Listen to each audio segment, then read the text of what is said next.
Got a white balance. Right there. Or I could just use my closet. Hey guys, Mike here, and welcome back to another video. In this video, we're going to be doing something completely different. Welcome to 31 Days of Horror 2024 edition. Now you might be asking why 2024 edition is 2025 and it's not even October yet. Hopefully by the time this video comes out, it's September 30th. Unlike a certain video that I promised. Anyways, this is for 2024 because I began this tradition, I want to say, last year, except it was only logged on my letterbox and to my friends.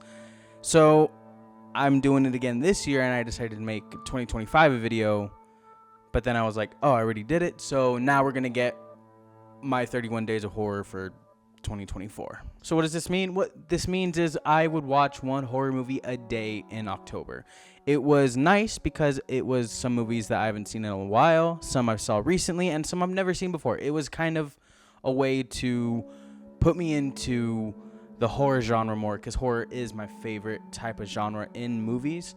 So it was kind of a way to have me explore it. So before we even get into this list, I do want to explain some rules and specifics that I have. This first rule is one franchise per slot. Now what this means is, say we got on October 13th, Friday the 13th. I can't put any other movies on any other day. Like I can't put Friday the 13th part 2 on like October 30th. I kind of wanted to do that so we could have only one series per slot day rather than, oversaturating, like watching Friday part 1 and then the next day Friday part 2, part 3, and so on and so on. It was kind of a way to kind of add more diversity in movies in a way. Now, it might be a little bit of a problem because that means, spoilers, I guess, for this year, there are going to be a lot of sequels. But I am trying not to oversaturate that. I'm going to put a lot of other movies that don't have sequels in there as well. So I just want to clarify, one rule is one franchise per slot. Now, another one I do want to be specific about, or in this case non-specific, is horror is a loose genre for this. It won't be specifically horror, like such as thriller horror, sci-fi horror. They're kind of still the same thing, or just thrillers, not like good ones, like ones that make you like heartwarming or funny thrillers. I'm talking about like Get Out and The Purge, that kind of thriller. I really want it to be a loose genre that gives me a chance to explore more that feel like horror movies but aren't specifically horror. We will see this in the list on a later day where it kind of blends something together and it's very muddy, but I'll explain and why it's on that list. Another rule that I do want to put on here is I cannot add movies that are from this current year. So given that this is 2024, I want to clarify, like, Longlegs won't be on there. The Substance, any movies that came out within the year that this takes place will not go on there. Now, the movies that released the year before and beyond, that is completely fine. That I will allow. So such as Talk to Me, which came out in 2023, I believe. So I do want to clarify that because I don't want to put like, this movie came out this year, I already watched it this year, it's going on the list. I kind of wanted to watch movies that were from the year before and beyond, because there's a lot of movies, And now lastly, I do want to clarify that this whole list is my opinion. That's the amazing thing about art. We can look at it a certain way. We can think about it differently. So all I ask is that you respect people's opinion, whether they're good, bad, or wrong. Mostly wrong. I just want you to respect it. Don't go after people. Don't go after me. I just want you to have your own perspective, and it's okay if you liked a movie and others didn't, or if you didn't like a movie and others did. It's fine. People view things differently. It's art. It's not meant to be the same thing for everyone. So without further ado, let's get right into the list. Alright, so this was a very long movie, and I had just gotten to our cabin for a fall trip. So I was very, very tired, but I was entertained. I'm not going to lie. I was really entertained. I mean, there's a reason why this is a classic. I also started hallucinating sounds a little bit, but that's fine. So I do want to say that the kids section in this movie is very iconic. It's the one that people know the most, probably because of it, the remake of the first one. But in this one, it kind of falls flat, just a little bit. Just a little bit, honestly. I don't want to make comparisons to It 2017. That'll be for another day, another video. We shall see. But I do want to say that this kids section did fall a little bit flat for me. It went by a little too fast, honestly. Now the adult section, that's where things got good. Honestly, the adult section is way more entertaining, way better, way more like horror focused. And I really like that. One of my favorite scenes is the library scene where the balloons are popping full of blood and Richie is completely like freaking out because no one else can see it except him, and Pennywise is just clowning on him. It's really cool that seeing these kids as adults still being terrorized by Pennywise using fear is really good. It's a really good aspect of this movie, and that's why I think the adult section of this movie shines a lot more. I can't talk about this movie without talking about Pennywise, because Pennywise, honestly, I love Tim Curry's iteration. I mean, I love both Bill Skarsgård and Tim Curry's, but there's something about Tim Curry's that's really good. It feels more humorous, like sadistic. I really like that because it makes him more iconic. And he can be scary at times, but most of the time he's just a comedic horror character, and it worked really well, especially for a movie that came out during that year that I don't remember at the moment. It just sticks well, even today. Kind of. Having Pennywise be hungry and then eat one of Henry's friends, showing that there's no discrimination and that he just eats whoever he wants, was good. Something that's missing from the other movie. Like I said, we'll get to that later.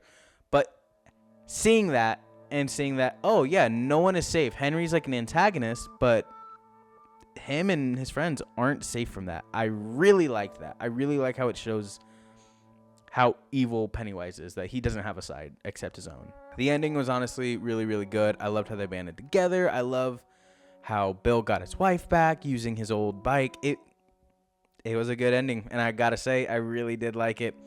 It was still fun, and it holds up, but it's not as scary as I thought it was going to be. So a quick story, because there's a lot of context in that. I've already seen this.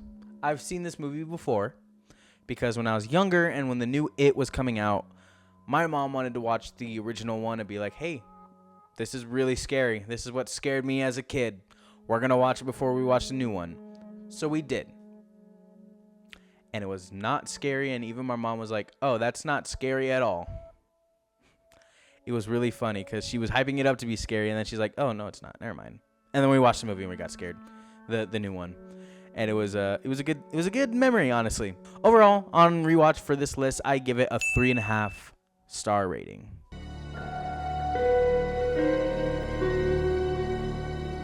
Okay. Wow. I'm surprised I haven't seen this sooner, honestly. This horror movie was just so good. It built up everything. You can feel the atmosphere. It felt just eerie. Just the hotel in general, and it worked so well, and I was surprised that this was my first time watching it. Drac was a very tragic and unsettling character, but you can kind of feel that tragedy as the movie went on, because he started out as a good father, honestly, and then you kind of see that descent into madness, and honestly, I feel like it's kind of realistic in a way, if I'm gonna be honest.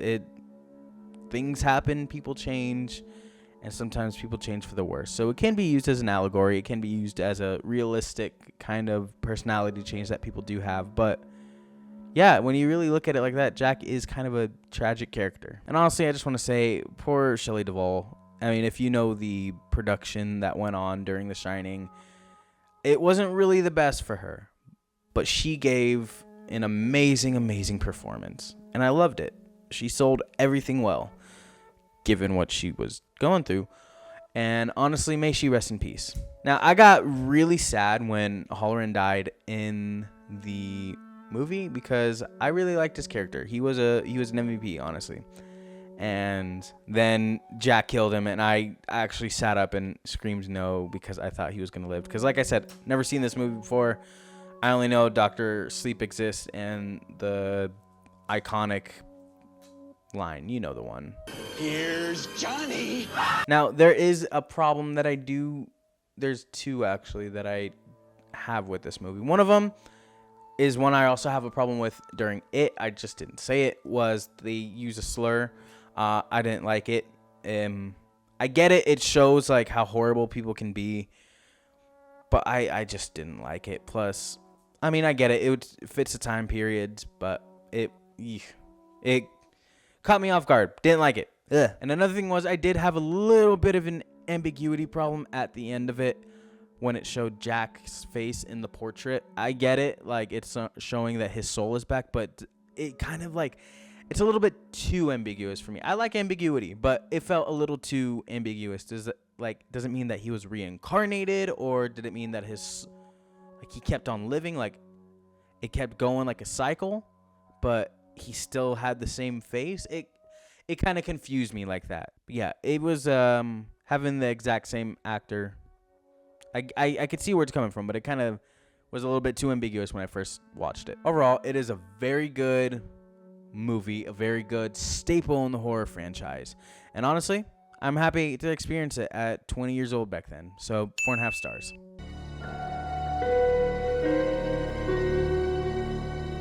Okay, it's really early still, but this was one of the best found footage movies that I've ever seen. Everything just happened so fast. Like, in the beginning, for the first 5, maybe 10 minutes, it's pretty slow, pretty normal. And then things start escalating. First they get the call, then they go. And that's what I love about this movie, because it keeps escalating and going and going and going. There is no downtime in this movie, and it works really well. It's a short movie, but things just keep on going, and it is actually really scary. The infection overall was executed honestly really well, and they actually explained everything on how it started. Unlike The Walking Dead, as much as I love that show, I would love to know, but it actually explains, and it's kind of a real infection that you could see happening. It was very believable, and it was executed very well, and it had some jump scares in it. Now, I do want to say these jump scares felt earned. They weren't cheap, honestly, because there's not a lot of them, and I didn't expect some of them. I'm gonna be honest, I did not expect some of these jump scares, and it worked really well. It didn't feel cheap. It didn't feel like I think those jump scares worked really well for the movie. Now, we can't talk about this movie without talking about the most terrifying part, the ending. So if you haven't seen this movie, the light goes out. So it's in night vision. And there's this, by the way, I looked it up, a practical monster they did. It took a lot of makeup and a lot of prosthetics, and it was by far the scariest part of the entire movie. Like, you're looking at a doorway in night vision, hearing something, and then slowly, very slowly, you see them come into view. And when they do, it is such an uncanny and scary figure. It works so well. I honestly had to, I shielded myself a little bit because of that atmosphere. It worked so well, honestly. The production tales for this are actually pretty insane, and honestly, it really earned a spot on Horror Hall of Fame. I'm gonna be honest. I feel like if anyone wants to watch a horror movie, this would be one that I would recommend. Especially if you want to get into found footage, like Blair Witch and Wreck. I would recommend those two, honestly, to get into it. So yeah, first time on this list, this is 5 stars.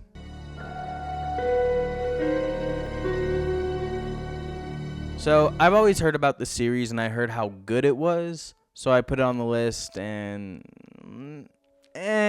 honestly, this movie felt a little bit too, I don't know, pervy for me. We'll go with that word because YouTube doesn't like the other word. It felt a little bit too pervy for me, especially with the beginning section. I think it's called tape 56, and you see what those guys are doing to sell tapes. It is disgusting, and I hated it. I hate those pieces of shit, and I was really happy to see them leave or die, I guess. I didn't like that. So let's talk about each segment. So Amateur Night is first.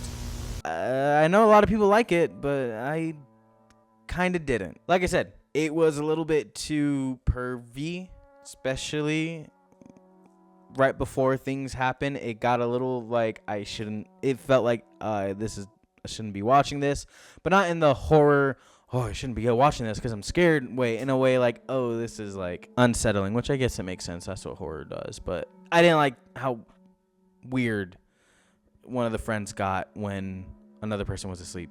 We'll leave it at that. But when he starts that, he immediately dies, and then picks up, and then it became good, honestly. Like the practical effect on the harpy's face, amazing. Genuinely amazing. But I don't know. I feel like it didn't outweigh the stuff that happened before that was not fun to watch. But still good. I like the concept. Second Honeymoon was also pretty good. Concept is a little bit freaky. Literally. But when the twist happens, I honestly didn't expect it at all. So it was like, oh, okay, cool. I like that twist. But just having someone like in the places that you're sleeping and they're following you and they're like recording you sleep and messing with your stuff, that's f***ing disgusting, is really good. It was a little bit unsettling, confusing until you realize what happens with the twist. And then, yeah, I don't have much to say about it. It was pretty good. Tuesday 17th was one of my favorites from this. It was very cool. It was very traditional horror, and the effect, that felt really original. And I really liked that because I felt like we haven't seen anything like that before until then. But it was just really fun to follow. It felt like genuine old school horror, but for, at least at that time, modern day. It was really fun. I really liked it, especially when we see, I forget his name. I want to say Joey. I don't know. When he's walking around with the blood coming out of his neck. That was really like unsettling. I didn't expect it. I was like, oh my God, you're alive. And then he died. The sick thing that happened to Emily when she was younger is a bit of a, I don't know. It's a mixed bag for me because on one hand, the body horror and the alien aspect was really, really good. I'm not even joking. The body horror in this one was crazy. I didn't expect it, especially for as low budget as VHS 1 was. It looked really good.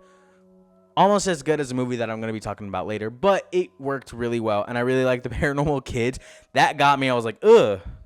It's the black-eyed kids from that one horror story. It also felt like Unfriended, but good. Honestly, I think this is what Unfriended was trying to be like. You know, unlike that. And another thing was, it did get a little bit confusing at the end. I don't know how I felt about it, about the twist. I did like the twist of he was in her closet or in her home.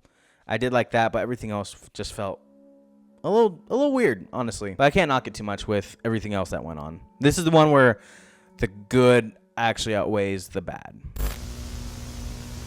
Halloween 1938 or 10/31/98. This one was by far my favorite. This one felt like true found footage horror, and I really liked it. Because it's just a simple story that worked really well and had really good effects. I'm not even joking. When the hands started going through the walls and the ceiling, that was a really good effect, and it really sold it for me. It's also the people from Radio Silence who made Ready or Not and other ones that I also really like.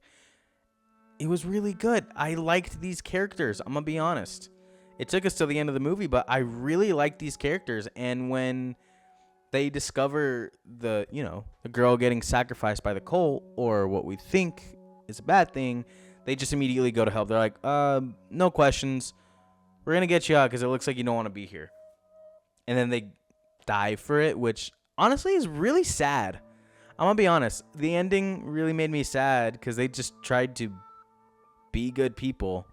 But also the concept of it is like, hey, we're going to go to this Halloween party. Oh, we got the wrong house. It's a literal haunted house.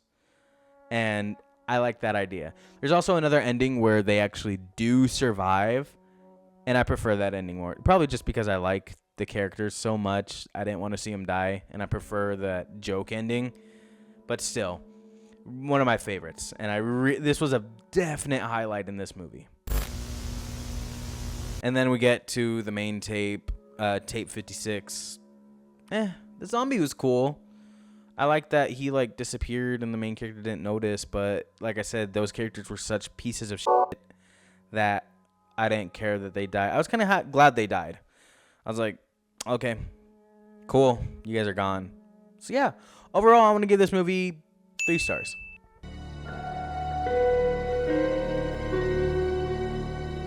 All right, this one's a little bit of a hot take. I didn't really like it. I know people say it's a classic. I know people really praise it for that one scene, but I just wasn't vibing with it, honestly. It wasn't my cup of tea in horrors. I mean, the effects were awesome, but I didn't vibe with the rest of it. So I'm going to get the good out of the way because it will outweigh the bad a little bit. So I'm going to talk about the good things first.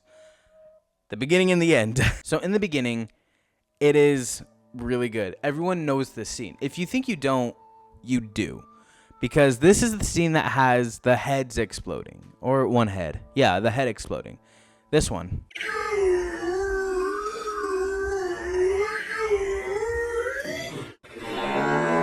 I don't know if I could show that, but it's worth it to try. This scene is very iconic, and it's like I've seen this, and I never knew it was this movie. So I got really excited because since it's a Cronenberg movie, I thought it was going to be like body horror, like another movie. I thought it was going to be that. I thought it was going to be full of action like that.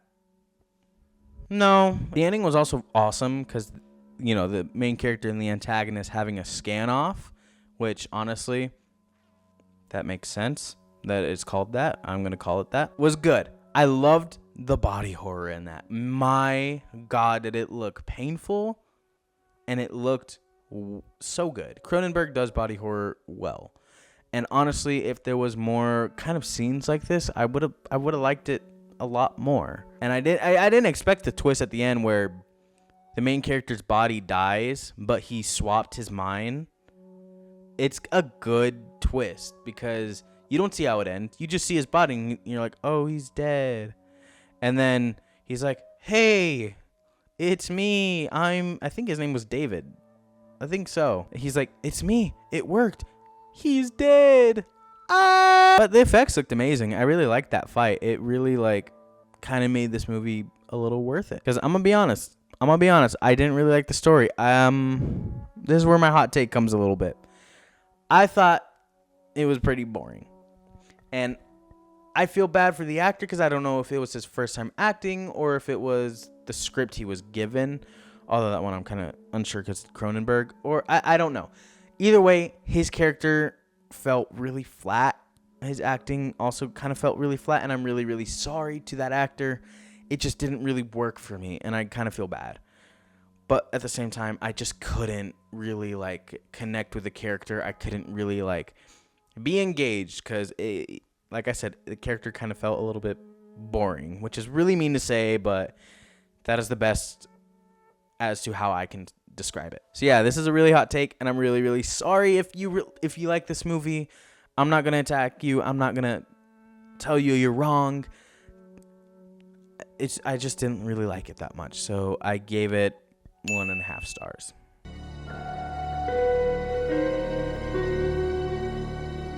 So finally, after a McDonald's filet of fish, I got a Carnival Cruise smash burger.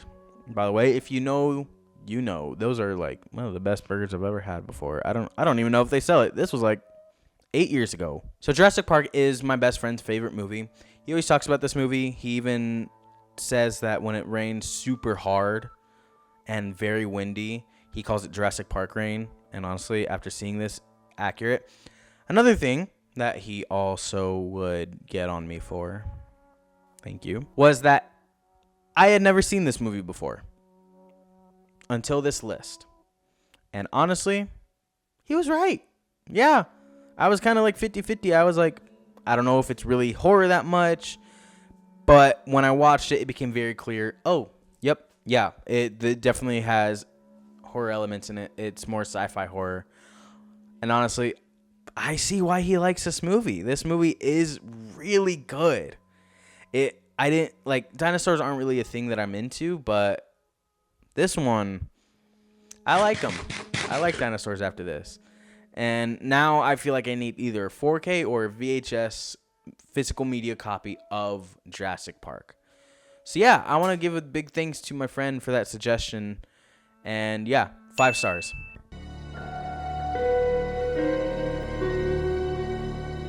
All right, Get Out. If the last movie was a cruise burger, this is a big old sirloin steak, medium well. Yep, I love this movie. It personally generational. If I have to say so myself, it is a generational movie, and I love it to death. If you don't know this, if you don't know me, Jordan Peele is my favorite horror director. Like a lot of his movies have a lot of hidden meaning in this. This one has it pretty front and center, and it worked really, really well. I could see why people recommend this. I could see why it's such a staple, amazing movie. Jordan Peele always has meaning, like little details that you always catch on rewatch. I'm gonna be honest, with the exception of Us, Get Out, and Nope, which Nope we will get into it on a different year, I promise you, is one of those movies where you watch it, you talk about it, and then you watch it again, because there's just a lot in there, whether it's visual, audio. It tells you a lot without you noticing. It's very subtle, very, very subliminal. It's amazing, honestly. I love it. If I could, I would make a video about it, but I kind of think I'm a little late on that. Anyways, this was one of my favorite movies that we put on this list. So, yeah, you'd be insane if you think I'd give this less than 5 stars.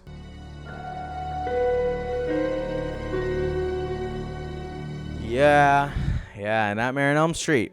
One of my first horror movies that I watched when I overcame my fear of horror movies, which, by the way, when I was a kid, terribly afraid of horror movies. I wouldn't even go near one when it was on. When there was a commercial for Child's Play, that, I was out of there. Anyways, it's such a fun and genuinely great entry-level horror movie. And what I really like about this one that the other films kind of like don't ever explore again, except for the remake of this, when it, in my opinion, goes a little too hard on it. If you know, you know. Is he's very sadistic in this one. A funny sadistic. It kind of like Pennywise, but darker and a little bit more aggressive, but not pedophilic. Effects are genuinely great. I noticed with a lot of older horror movies that they have really good practical effects, and this is no exception. This is one that works really well. I think Wes Craven did a really good job at writing what he wanted it to look like, and that art team also did really good at making it what he wanted to look like. Like, these practical effects looked really good. Even Wishmasters looked really good. Honestly, the characters are really compelling. Even Todd, who is supposed to be like an asshole, he actually gets some humanity when he goes to jail, and you kind of sympathize with him because he didn't do it, and you kind of see this human side, and I really liked it. All these characters are like very compelling. Even the mom, at times you could just see her spiral, knowing her daughter's being crazy when, you know, stuff's happening. Irony. Ha. Also seeing Johnny Depp in this movie, I remember as a kid, I was like, that don't look like him, and now I look, and I'm like, yeah, that's him. Always a treat. I think his death is also one that's very influential to me because I grew up playing Mortal Kombat, and if you don't know, Freddy Krueger is a fighter in Mortal Kombat 9, and one of his fatalities is the blood fountain, and I was like, oh, that's cool. And then I found out they did it in the movie, and I was like, oh, that's even cooler. And the way they did it is also just really cool when you look at the production of it. So yeah, it holds a special place in my heart because it helped me overcome my fear. So yeah, 4.5 stars.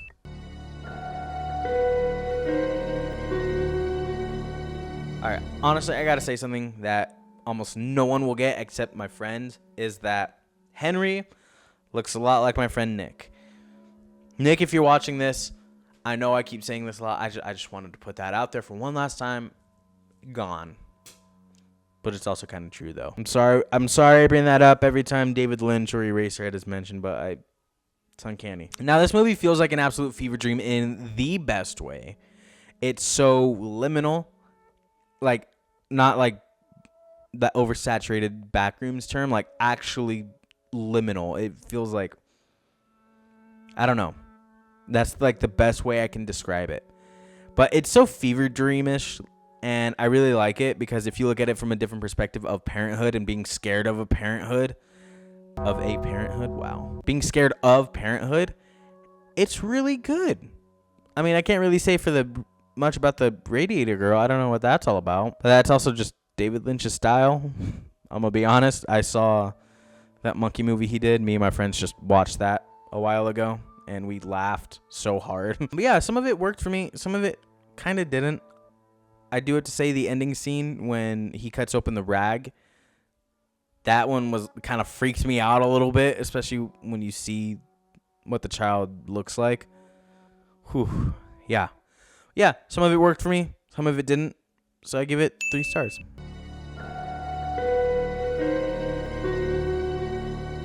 Another one that aged somewhat. It's still pretty funny, and it has a threat that is still, like, genuinely threatening, as they should be.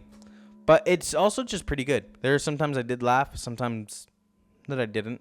What I didn't like, though, is the vampire neighbor when the main character's girlfriend gets introduced. Kind of felt a little, weird. Yeah, we'll go with that. Felt a little weird. Didn't like it that very much.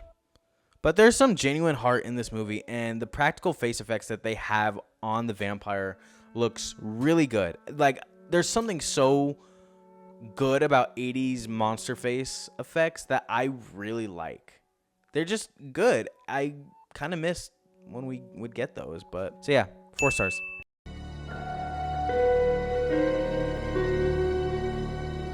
Holy shit. This movie is by far one of my favorites of this entire year. By far. I loved it. After Scanners, though, I was kind of cautious because people also praised Scanners, and I didn't like Scanners, so I was a little bit cautious because Cronenberg. That went right out the window straight away. I'm going to be honest. Right out the way, I was like, oh, this is a good movie. Not only does it have the girl from A League of Their Own, but it has the guy from Thor Ragnarok. And no other movie that I'm not going to reference. But genuinely, it has a really good story. Like, genuinely one of the best stories I've ever seen. It became one of my favorites. And I was still rooting for Seth throughout this entire movie, even though he was just pretty much dead from the beginning, and there was nothing stopping that. Which, I guess if you want to look into a deeper lens and get all theorist about it, it could be an allegory for terminal illness. Which I think is actually kind of an allegory for. But also, it is amazing how well this body horror held up. Because there are points where I was, like, genuinely disgusted. And this movie came out in what? 1986? It was 2024, and I was still grossed out by some of the stuff that happened. If you like practical effects, and more than anything, practical effects in horror movies, this is one that you have to watch. Can't even lie. This is one you have to watch. Just because practical effects alone, I mean, you'll like the story. I know a lot of people do, even me. But the practical effects alone, it makes it so much worth it. Sorry, Scanners, but The Fly is honestly Cronenberg's holy grail. This is a beautiful, sad, amazing movie. And it's one of my favorites. So, yeah, 5 stars are to be expected.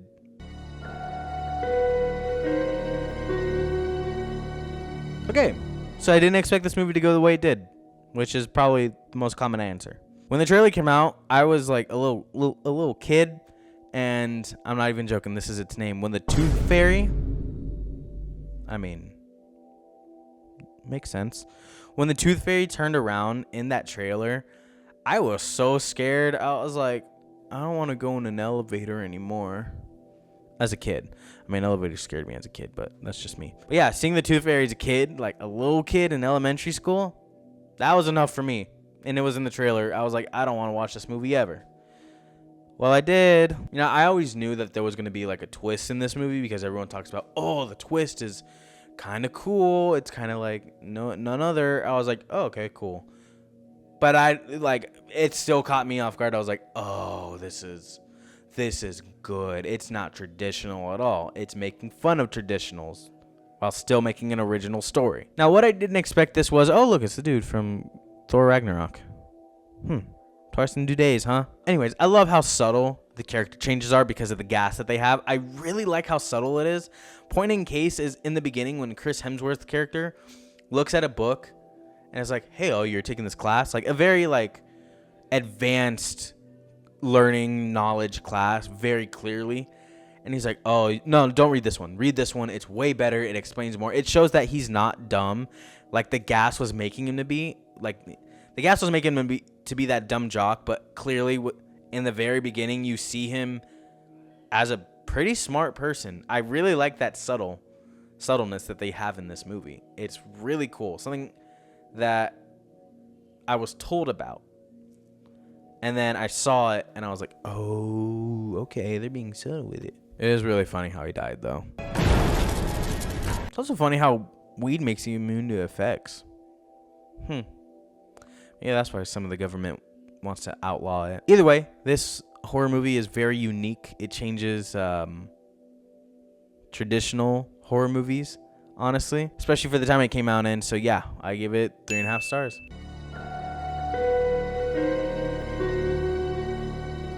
All right, another Titan in the horror movie franchise Hall of Fame. Now, I was getting ready to look at, well,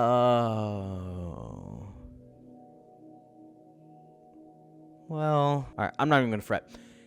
This movie isn't really that good. I'm sorry. Another hot take. I get people hype up this franchise a lot, but I just didn't really like the first one. A lot of people also kind of feel the same way as well. But who knows? Maybe the second one's better. We'll see next year. Now I gotta say, this film has some really good kills and some very underwhelming ones, like this one. Hi, what are you doing out in this mess? But I really enjoyed the kills. It was really cool to see, especially Kevin Bacon's one. That one's like insane, especially for that time. But yeah, it was pretty good. I really liked the build up to it too. It had some pretty good build up, but it does kind of suffer in its beats in between all of that. And, you know, it kind of took me out from time to time. But when it hits, it does hit because it does have some good qualities in it. And, you know, it's the first one in a very long franchise, so maybe they're trying to find their footing. That might come to bite me in the ass later, but we'll see. Now, there's one death I do want to talk about, and it unfortunately is a real one. And that was the snake. I'm not joking. The snake, there's a snake scene in this movie, and they kill it. But for real. What makes it worse is someone lent their pet snake, out of anything, their pet snake, into the movie thinking, oh, okay, I could do that. And then they killed it in front of the owner. The owner is like crying, sobbing, because their pet just died, all for the sake of the movie. It was a harmless snake, too. That's what made it way worse. The snake was harmless. I might not like snakes. I might be afraid of them. But still, though, it is sad to know that someone's pet died on camera, kept it in, and they didn't even compensate them. It's just horrible. Like, pisses me off, man. There's another movie that does the same thing. I haven't seen it, and I don't plan on seeing it for a long time. Maybe on the list eventually, but because they actually kill real animals in it, I don't f*** with that movie at all, and I don't really like what they did here. Anyways, 2.5 stars.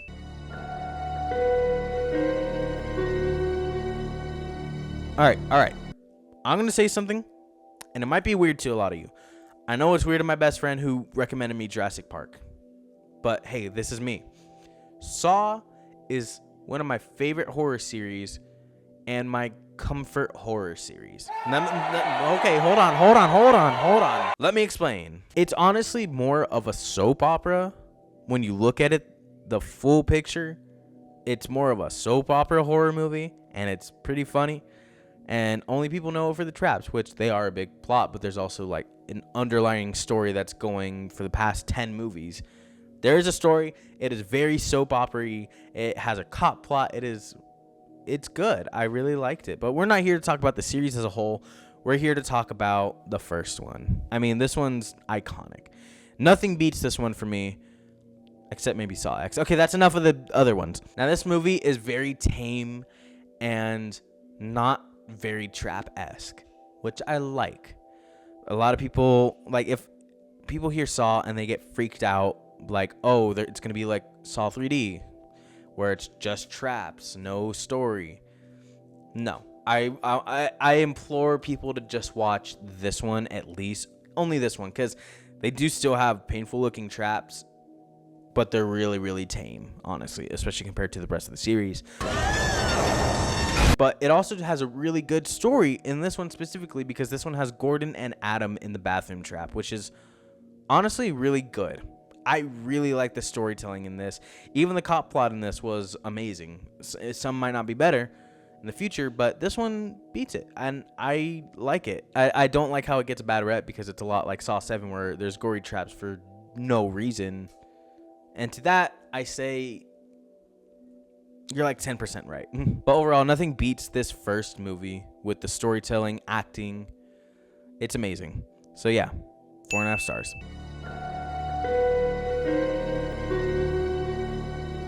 All right. So here's a family-friendly film, at least in my family. This film is one that my mom says she will go to watch in theaters. Now, my mom doesn't like going to the movie theaters. In fact, the last movie we saw together in the theater, last two, were The Conjuring 3 and The Batman. But besides that, that is the only horror series that she will go watch in theaters. And speaking of which, a new one just came out, so we might go watch that. Anyways, this film has really good horror, really good jump scares, and sometimes they were unexpected, honestly. I need to pee so bad. So anyways, this movie is really good with its horror atmosphere, its horror jump scares. Like, there are points where these jump scares kind of look practical, but at the same time don't. Honestly, this jump scare right here is my favorite one in the entire movie, which is also next to this one. Like, the effects were great. Like, it felt like a perfect mix of digital and practical, and it worked really well, honestly. Seeing where this series goes, kind of loses it a little bit, and it becomes a little predictable. But this first one is honestly a really, really good one. I really, really liked it. So, funny story, a couple months back, we were visiting my Nana's house, and we decided to watch this movie. And actually, my Nana wanted to watch this movie, and we told her, hey, it's scary. She didn't care. But she watched it, and she would get jump scared too, and I'm really happy that she doesn't have any, like, heart or health problems, but she would get scared. But she also said she really liked it, and it's really cool noticing that this is kind of a family film for us, or a film that's really rampant in our family. So yeah, there's a pretty emotional attachment that I have to this. But yeah, 4 stars.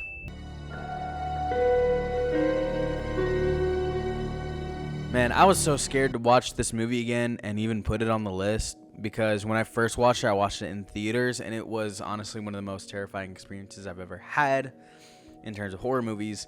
So when I put it on this list, I got kind of scared to watch it again, which honestly, there's only one way to watch this, and that is lights off, no talking, just watch, because it's a slow burn horror movie. Yeah, this movie doesn't really have a cohesive story unless you see the Wendigoon video and like theorize about it. The story department isn't really that strong, which is okay. But like I said, it is a slow burn horror movie. So it starts off really slow, but then it slowly ramps up. And when it ramps up, it does get pretty scary. I'm not going to lie. Like, there's an ending where you can make out someone. Can't make out their face. You could just see that they're kind of bald. It's like kind of unsettling how that happens. It's really scary. After everything you witness in the movie, it's really scary, and it still worked on me. Honestly, I was still really, really scared by it. But let me tell you something. I fucking hate Fisher-Price phone toys after this, man. That little I hate them. Yeah, the story itself, honestly, just watch a Wendigoon video about it. But other than that, like I said, it wasn't really that scary. It was kind of boring on a second rewatch. So yeah, 2 stars.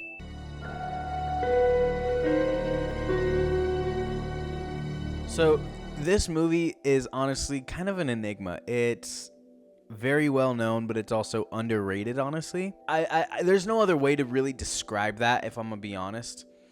But this is a movie that I saw, like, I saw the DVD case as a kid because, you know, we still went to Blockbusters back then. Rest in peace. I saw this movie and I pointed at it, asked my mom or dad, whoever was with me, what's that? And they're like, oh, that's a really scary movie. so I was like, okay. And I avoided it. I was like, they think it's scary. My parents are the bravest people in the world. I'm not going to watch it. So finally, after a lot of years, I watched it. Mostly thanks to Dead Meat.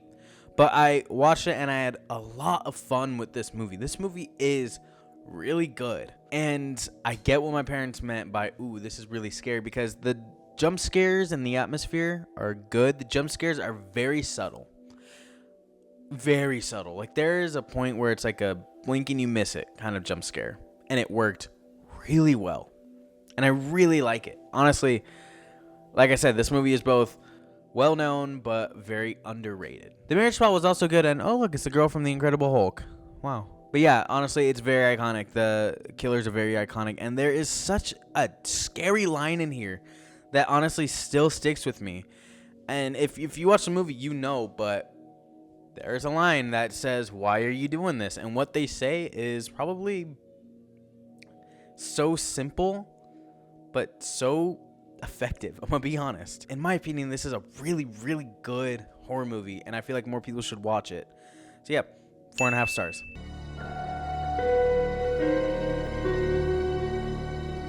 Once again, another movie that my parents told me to stay away from because it was scary.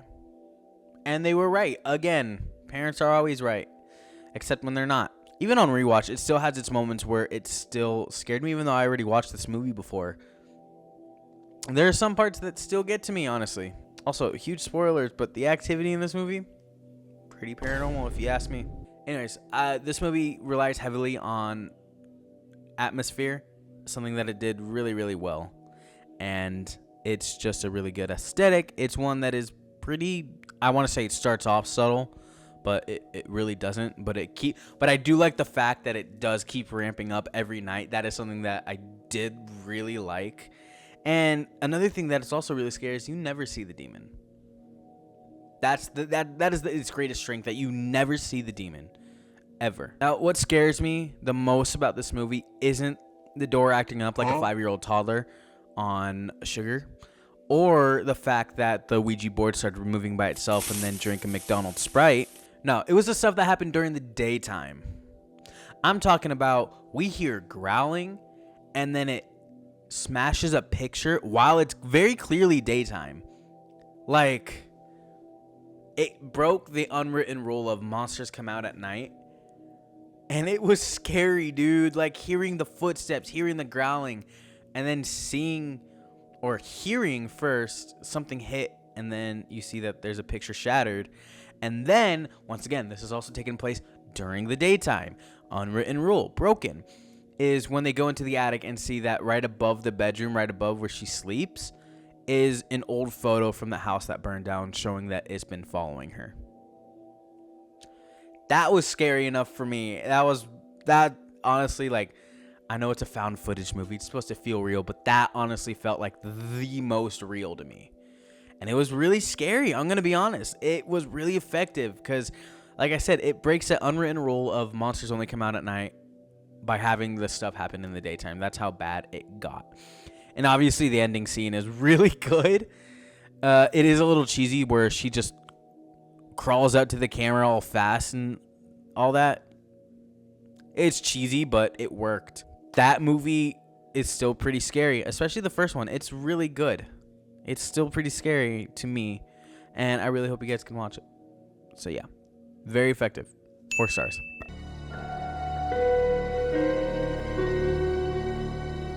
All right, so this film's A little bit of a weird one, but it does have a really good concept, I'm gonna be honest. When I was a teenager, my friend watched this movie while she was at another friend's house, and she told me about it. I was like, oh, I've never heard that movie. I look it up, and I see the concept of what it is, which I'll get into, and I thought she was gonna die.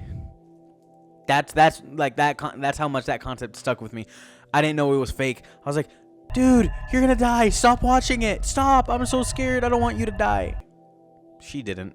She's still here, I'm pretty sure. Yeah, she's still here. Cool. So I guess it's not real. Anyways, now let me actually get into the concept of this film. The concept is that this is a film that was cursed. And anytime someone saw it, like screenings, they would die. And they had a theater release, but the theater burned down, killing everyone inside. It's basically saying, yeah, this movie, if you watch it, you die. They call it the most dangerous movie in the world. They say it was like, oh, it's from the 70s and all that. So there's that. That's why I thought it was real. So for a while, I actually stayed away from that movie because I didn't look into it. I was just like, oh, it's dangerous. I'm not going to fuck with that. So that being said, when I played Resident Evil 3 for the first time, I really liked the voice actress. She was really cool. She streamed. And then I found out that she acted in this movie that supposedly came out in the 1970s. And then I realized, okay, so maybe it's not real. So I looked it up. It is like saying, yeah, this movie killed a lot of people and you're about to watch it. Woo. Its biggest strength of this movie is also like its weakness too. It's kind of like a double-edged sword if you really think about it, because it ramps you up. It's like, get ready, you might die, protect yourself. And then you watch it, and like the movie from the 70s itself was okay. Not that scary. Kind of sad, actually. Kind of really sad, actually. But that being said, there are parts where it really blends the lines. There, like, you kind of are like, is this like the movie that they saw, or is this like kind of supposed to be like, oh, this is the movie and it's getting corrupted as you watch it? It was kind of like blending a little too well, to the point where I was like, is this his intention? Is this what it was? So yeah, it was kind of like muddying the waters a little bit. But there is a scene that did actually affect me a little bit, which is cool. The way they did this is really cool, because they had a sound decibel on one side of like the left side speaker or the right side to make it feel like your brainwave is in danger. Like they tamper with that sound and make you feel like you're in danger. When there's like a demon on your screen that's staring at you for 15 seconds, I'm not even joking, that's what happened. It was effective. I was uncomfortable. I was like, okay. But yeah, like I said, there were moments that felt like it was supposed to be the movie itself, and then it was kind of blending in. Oh, look, it's a girl from Resident Evil 3. The only good part about it. Yeah, it had its up and downs. Best I can do is give it 3 stars.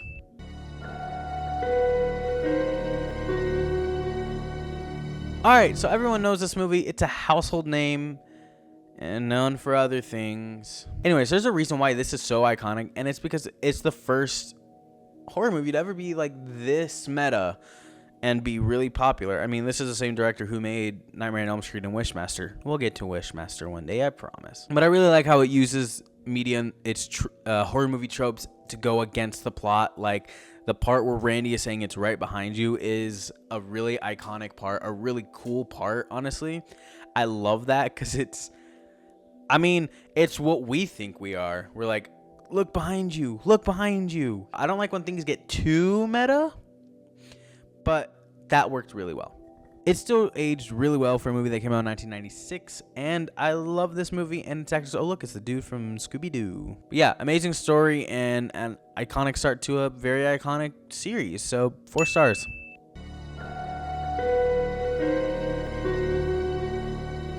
Hey, do you remember the friend that recommended me Jurassic Park? He also recommended me to watch this as well, and we did, before this list even happened. And it was really good. Dude knows his movies. I had to put it on this list. So yeah, this movie is like absolute peak. Like there are technologies in here technologies. There is technology in here that does look very dated, very retro, but it works in this movie's favor. I'm gonna be honest, it like worked really well. Even today, it still gives you a kind of nostalgic but futuristic kind of feeling. I don't know how to really describe it, but that's like the best I can. Nostalgic, futuristic, which is like so contradictory, but that's how it felt, and it worked with the charm of the movie. I think my favorite part is the fact that you don't see the xenomorph for a while. Like, you have all this horror building. You have, I've seen it, and I'm gonna go after it, but you don't see the xenomorph. You see like bits and pieces, but you don't see it until later. And wow, that was great. Just want to say, pour one out for Parker. He was a real one. He was my favorite character in the movie. And the fight in between the escape pod was also really good. Didn't expect that. I thought it was over. I thought it was done. I was like, oh wow, that was pretty good. But it still kept going, caught me off guard, and I really liked it. So yeah, an amazing movie, an effective movie. It's one that I would say people should watch. It's a staple. So yeah, 5 stars.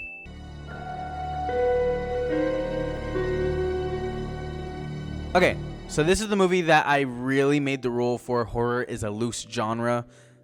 This is one of the reasons why. So if you're confused by this, especially since Predator is more of a sci-fi action movie now, trust me when I say that it switches genres after 20 minutes. Because it starts out all actiony, all hero-like and all that. It feels like a Rambo film a little bit. I even debated, was like, is this really a horror movie? I'm going to stick with it. If not, I'll go with my backup, because I have backup horror movies for this. And then it changes genre when The Predator is released. I'm not even joking. It just switches. It's so cool seeing movies just switch up on genres like that. And I gotta say, after thinking that this movie shouldn't be on here, it does. It 100% does. Like I said, you just got to wait till The Predator is actually out and hunting people, and then it becomes a horror movie. And I really do like it. It's kind of like The Terminator. If you really think about it, it is a horror movie. It was cool seeing Arnold's character trying to outsmart it, and at the very end when he's about to kill it, but it kind of got ruined because I have this video in my head.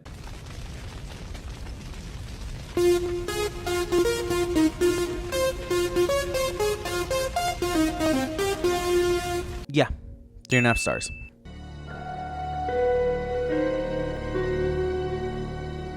This movie has hella aura. It's also hella scary. I remember as a kid, someone in my family or extended family showed me the trailer to this, and there's like a jump scare that got me. It happens in the movie, and it still got me. But I remember seeing that, and I like almost pissed my pants because of how scared I was from it. And I was like, I never want to see a horror movie again.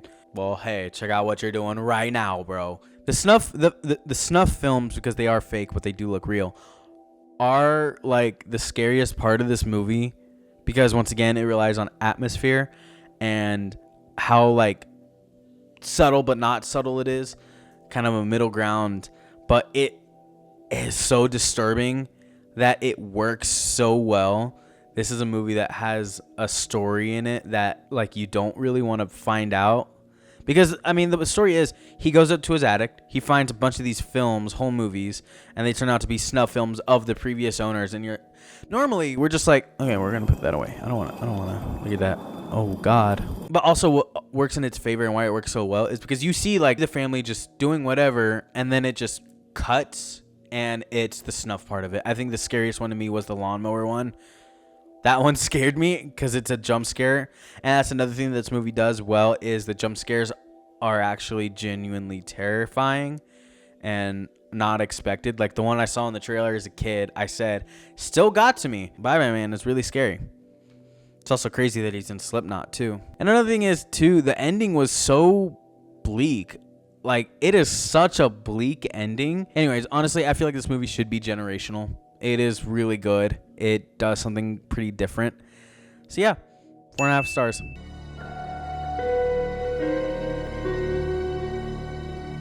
All right, let's get this out of the way first. The Final Destination series as a whole is once again another one of my comfort horror movies. In fact,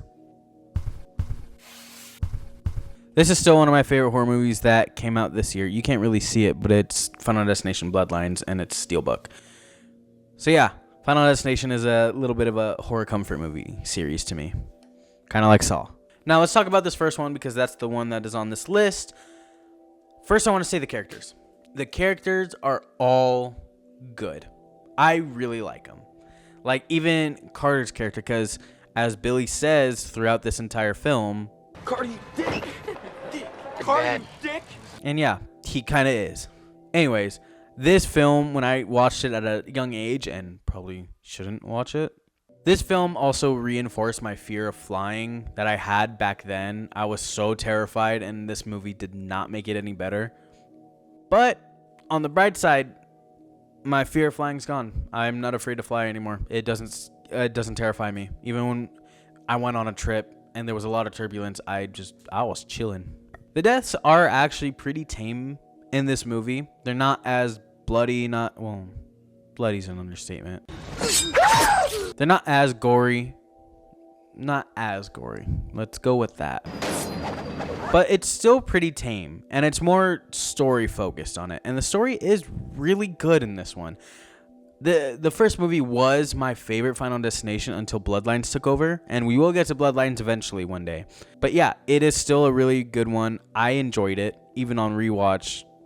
What is it, like my 20th rewatch or something like that?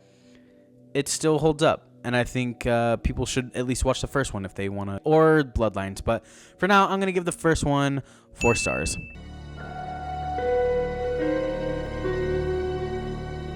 All right, so if you know me, which you don't, but whatever, I love found footage horror movies. Those are one of my favorites. They can either be one of the best found footage ever made, like this one, or it can be the worst ever made, like this one. This movie is so iconic and so special for what it does. Even for the time it came out, it still holds up for kind of psychologically scaring you. Like, the scariest part to me was the tent and hearing the screaming, like everyone just screaming outside of the tent. It was really intense for me, and I got like really scared. And then when they opened it, it stopped, which made it even worse, honestly. That's something that Greylock did that also scared me. It's a analog horror that I implore you guys to go watch. But it is effective like that. It is very psychologically terrifying, especially when you never see the witch, which I do like the theory of there is a witch, there is no witch. That is really cool. That is a really good way to keep this movie's mystery alive. There's another thing I do want to talk about, and it is the history and the campaign for this movie. I wasn't around during all that because that was before I was even born, but I do hear stories of people thinking that it was real. They had churches pray for those people. They put missing posters up to promote the movie, and people just thought it was real, and it was hilarious. It's so cool to see what found footage movies did for that time in technology. So yeah, I feel like this is a must-watch film. 4.5 stars.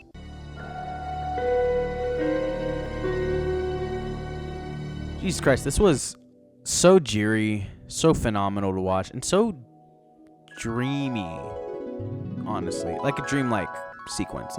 That's what I mean. Honestly, the acting in this was so good. I mean, to be fair, it's Robert Pattinson and Willem Dafoe.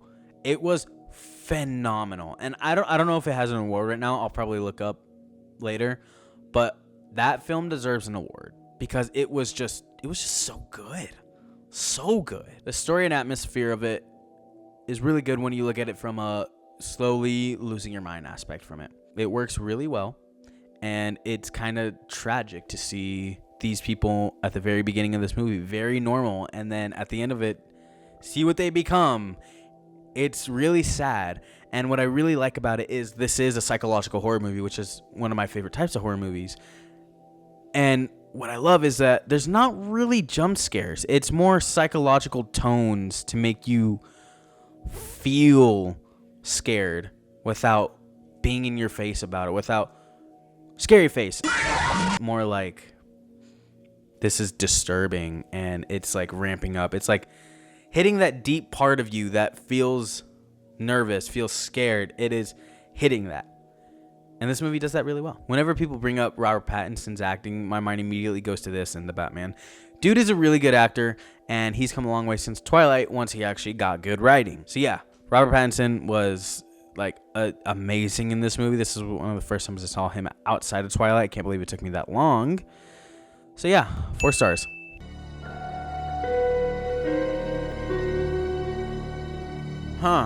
So I thought the last movie was unsettling, but this took it like miles above. I'm gonna be straight honest. My God, this movie is so unnerving. Like, whenever I think back about this movie, I think of there was a me before Midsommar and there's a me after Midsommar. And after is just like leaving me in a state, man. You know what's also like very haunting about this? Not the movie itself, but the poster that was released with it. No, not that one. Not the one everyone knows. This one. Like, bro, oh my God. The atmosphere that is in this poster, I'm going to talk about the poster for a bit because it is genuinely an amazing poster. The atmosphere of it is so scary because you know what's about to happen. You know something's bad is about to happen, and it kind of brings a haunting feeling. Now, after seeing the movie, it makes it so much scarier. Like, genuinely, I don't know why this poster makes me feel like very haunting about it. That is not a correct sentence. I don't know why this poster is so effective at making me feel like nervous to watch this movie, but it did. Like, that's just the poster. We haven't even gotten into the movie. That's just the poster I'm talking about. Like, right off the bat, it's very heavy. Like, straight up, like the main character's family dying and then the boyfriend wanting to break up. That's a lot to take in at the very beginning of the movie. And it only gets worse from there. Like, the movie beats, they feel normal, but also you just have this sense that something is off. And you would be right about that. Something feels so off about it. Because like I said, this movie has a bit of a dreamy aspect, but not dreamy. It's like more of a dream turning into a nightmare. Like, you always have that feeling of this doesn't feel good. And it plays on that through the entire movie, which is amazing. I loved that so much. And what makes it scarier is that it's not paranormal. It is a very grounded story. It is a very uncomfortable people horror. What I mean by people horror is like when the antagonists are just people, not ghosts, no demons, just people and drugs and murder. It is so scary to me. Like, I'm going to be honest. I forgot the demon's name, but I will take the demon's ghost in The Conjuring over this freaky ass cult, man. They're so scary. So yeah, this took a really big psychological toll on me, to the point where when the movie was over, I just had this. By the way, when I watched this movie, I watched it alone, and in a house that I'm pretty sure was haunted. I had to sit for a while, dude. I had to sit because it stuck with me so much. So yeah, just for the psychological poster alone, this movie is a straight up 5 stars. If I could give it more, I would.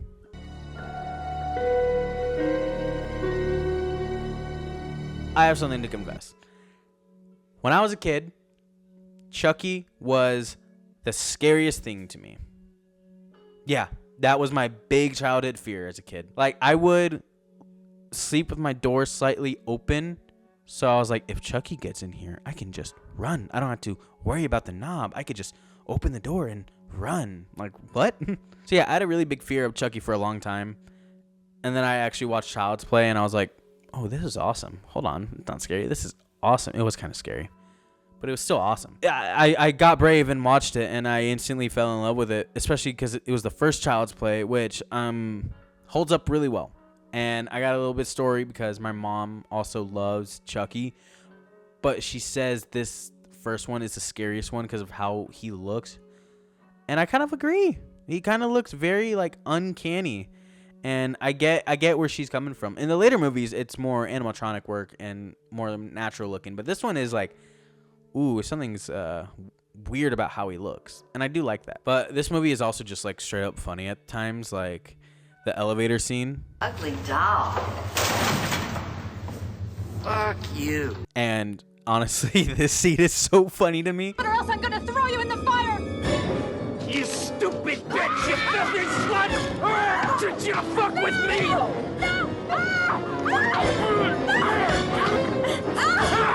Like, I would say it's a good entry-level horror movie, honestly, too.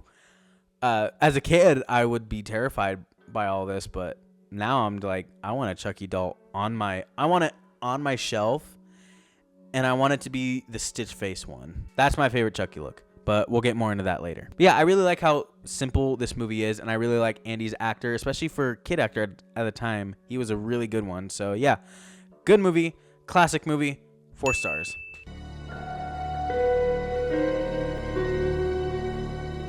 Final stretch now, and gotta say, this crime thriller horror, I really liked it. I really did. I didn't know this movie was like had its like own universe or a character from a different movie. But anyways, Anthony Hopkins is so good as Hannibal, and oh look, it's the dude from Thor Ragnarok. That's the last time I'm gonna do it, I promise. But yeah, the concept of using a killer to catch another killer is a good one. It kind of reminds me of Mindhunters, that show on Netflix, which was really good. I really like the mind aspect of criminals, and I think it helps better that Hannibal was a therapist, and he knew, of course he would know about the killer because he is one, but also there's a line in this movie where he makes someone themselves, which is like using that therapy for evil. And then of course the eating aspect, which I was like, oh, I thought it'd be a lot more prevalent, and it wasn't until the end when he just bites one of the guards to death or eats him to death. I don't know. I remember seeing the cover as a kid on Netflix, because back then we used to watch Netflix on our Wii, so my mom would just scroll through movies to watch, and I would see the cover for this, and I was like, oh, it's like a classic movie, like The Green Mile or Masters of Disguise. But yeah, it turns out it was nothing like The Green Mile. In fact, it is the complete opposite of The Green Mile. And yeah, I'm actually happy that I got to watch this for the first time. So yeah, 4 stars.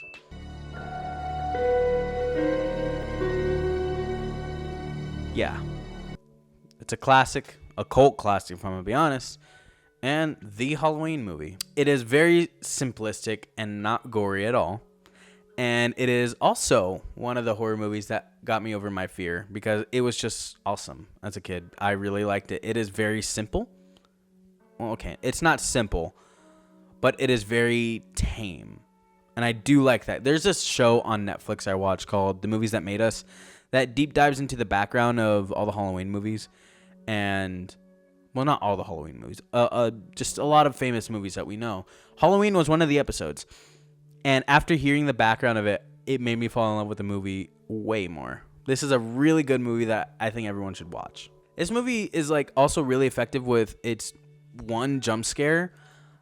I'm not even joking. It caught me off guard when I first watched it, but it works so well. Michael Myers as a killer works so well. There are points where he's unsettling, and honestly, from Halloween, I thought it was going to be like when I first watched it, I thought it was going to be like a cheesy movie, like cheesy old horror. I was wrong. This is one of the best horror movies that I have ever seen, and I always love rewatching it. It is a really good film. Honestly, even if you're not into horror, I think you should just watch this one. It's like, 1, it's a very entry-level one, and 2, it is just a good movie in general that actually has a pretty good jump scare in it.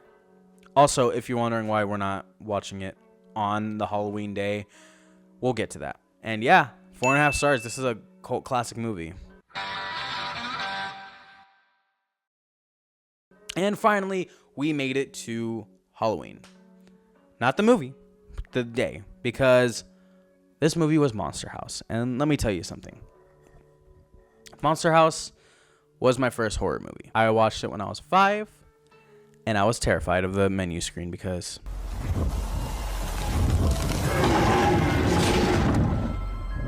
like how can you not be? But a couple years ago, I started watching this movie every day. Well, not every day. A couple years ago, I started watching this movie every Halloween. And I made it a tradition in a way, just like how I'm making this a tradition. So that being said, on Halloween day, I will always watch Monster House, and that will always be the 31st entry no matter what. It's more of a celebratory thing. We did it. We watched all these horror movies, and Monster House is our reward at the end. So yeah, this is a very personal horror movie because, like I said, this is the first ever horror movie that I ever watched. And it's in my tradition to watch it every Halloween. And I used to have the slipcover that had the wheel on it. I don't know if I could find a picture I could put it on screen, but I used to have that. And it's gone now. I don't know where it is, but I really like that. Monster House was also technically the first horror game I played. I had it on the PlayStation 2. And it was technically the first horror game I played. Makes sense why Resident Evil is my favorite horror series. So yeah, this is a very personal movie. One that I will always watch on Halloween and will always take up a slot. But it's more of a celebratory thing. And that's why it's going to be on there. But this is a movie that is and always will be 5 stars. So that's it. That was my 31 Days of Horror for 2024. And like I said at the beginning of this video, I wanted to make this so that when we start for 31 Days of Horror for 2025, I don't leave out these movies. Because honestly, doing this tradition last year, or starting this tradition last year and only putting it on my letterbox was really cool and really fun. It gave me a chance to explore new movies, gave me a chance to feel differently. Like Midsommar, I don't think there's a movie that's ever like made me psychologically disturbed as much as that while still enjoying the movie. It gives me a chance to explore because people have made movies for so long. People have made horror movies for like decades, and it's my favorite genre, and it gives me a chance to just look through all of them. So if this video is coming out on schedule tomorrow, I'm going to be starting my 31 Days of Horror for 2025. By the time this is recording, I do have the list. I have my regular and backup movies, and I gotta say, I'm really excited to watch a lot of these movies. I'm really excited to talk about a lot of these movies. It is going to be really fun. Now, that video might either come out on Halloween or the day after Halloween. It really depends on the editing, but those are the 2 days that I want it to be out. And if it's not out by then, I'll make a stupid video that I will regret in the future. So yeah, I feel like I want to come up with a title for these 31 Days of Horror. Like this one, honestly, had a lot of childhood pull and a lot of memories like from my childhood. So we'll call this 31 Days of Horror Childhood Curiosity, which makes sense because a lot of those movies were stuff I saw when I was little. So yeah, thank you so much for watching this video. If you like this video, go ahead and give it a like. And if you want to see more of my content, go ahead and subscribe. We have a lot of stuff coming out, such as the 21 Pilots lore videos. And there's maybe a series that I might start talking about, just saying, in the future. Maybe you want to stick around for that. And we also got 31 Days of Horror for 2025. Now, once again, I appreciate all of you guys for watching this. This was a little project that I started last year, and I want to keep going for every year, making videos about it, because if you don't know, Halloween is my favorite season and holiday. Yeah, they're both the same. So yeah, thank you so much for watching this video. I really appreciate it. And yeah, I'll see you guys in the next one. Peace.